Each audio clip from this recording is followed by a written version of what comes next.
Hello, আসসালামু আলাইকুম। কেমন আছেন বন্ধুরা? আলহামদুলিল্লাহ আমি ভালো আছি। মিথিলা প্রিয়া কুকিং হাউসে আপনাদের সবাইকে স্বাগতম।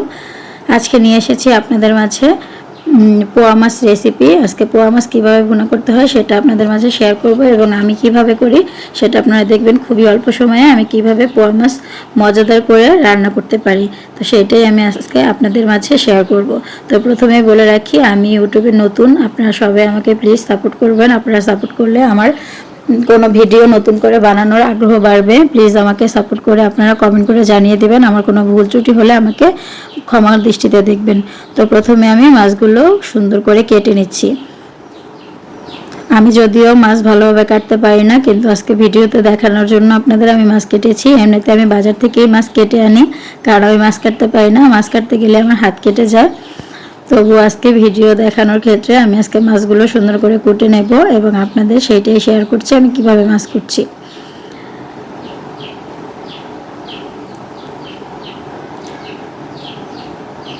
ভালোভাবে আঁশ ফেলে আমি মাছগুলো সবগুলো এক এক করে কুটে নেব। এগুলা কিন্তু দেশি পোয়া, আর দেশি পোয়া খেতে খুবই মজাদার। যারা অন্তত ভোলা, বরিশাল এইসব দৃষ্টিতে থাকেন তারা বুঝতে পারবেন যে কতটা ফেমাস এই পোয়া মাছটা। তারাই বোঝে যে কতটা মজাদার। আর এই পোয়া মাছটা, এই যে পেটিটা, এটা সহ মাথার মধ্যে রাখলে সত্যি খুবই মজার হয়। তবে আমিও আগে খেতাম না, আমি জানতামই না এটার এত স্বাদ। তো এখন আমি রান্না করি, প্লাস আমি খেয়েও দেখেছি, সত্যি মাছটা খুবই মজাদার। এখন তো রীতিমতো আমার খুব পছন্দের একটা মাছ হয়ে গেছে এটা। তাই মাঝে মধ্যে বাসায় এই মাছটা আনি। আর কাটা ছাড়া মাছটা আমার বাচ্চারাও খেতে খুবই পছন্দ করে, তাই মাঝে মাঝে আমি এই মাছটা ভুনা করি। আমার কাছেও খুব ভালো লাগে এবং আমার পরিবারের সবাই পছন্দ করে এই মাছটা। তাই অল্প সময়ে আমি এই মাছটা রান্নার জন্য তো ধুয়ে কেটে নিয়ে নিয়েছি আমি। বাকি কথা পরে বলবো। তো মাছগুলো আমার সব কিছু ধোয়া কোটা শেষ। এখন আমি ভালোভাবে ধুয়ে নিচ্ছি। যত সুন্দর করে ধুবেন ততটাই মজাদার এবং সুস্বাদু হবে মাছগুলো। একটা কথা সবসময় মনে রাখবেন বন্ধুরা, মাছ যত ধুবেন ততই মাছের স্বাদ বাড়বে। তাই আমি মাছটা সুন্দর করে অনেক টাইমে ধুয়ে নেব।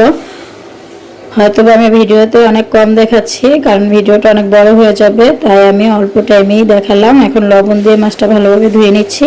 আমি কিন্তু অনেকক্ষণ খেচে মাছটা ধুয়ে একেবারে রক্ত পানি বের করে মাছটা সাদা করে ফেলেছি। ভিডিওটা বড় হয়ে যাওয়ার কারণে আমি পুরাটা দেখালাম না ধোয়াটা। এই তো বন্ধুরা দেখেন আমার মাছ ধোয়া শেষ। এখন আমি মাছের জন্য যেগুলো লাগবে সেগুলো কেটে নিচ্ছি। পেঁয়াজ কুচি করলাম,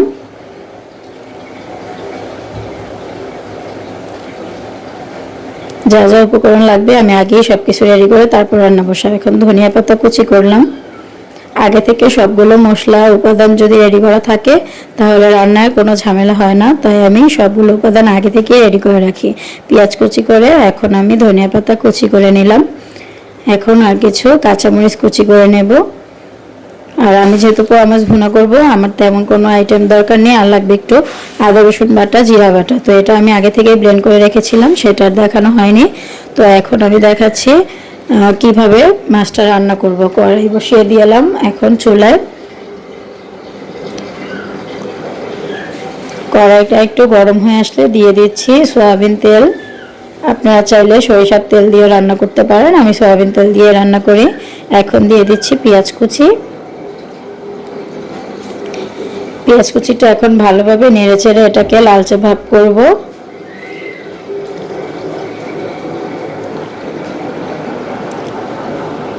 তো পেঁয়াজ কুচিটা আস্তে আস্তে হয়ে আসছে লালচে ভাব হওয়া অবধি আমি একটু ওয়েট করছি।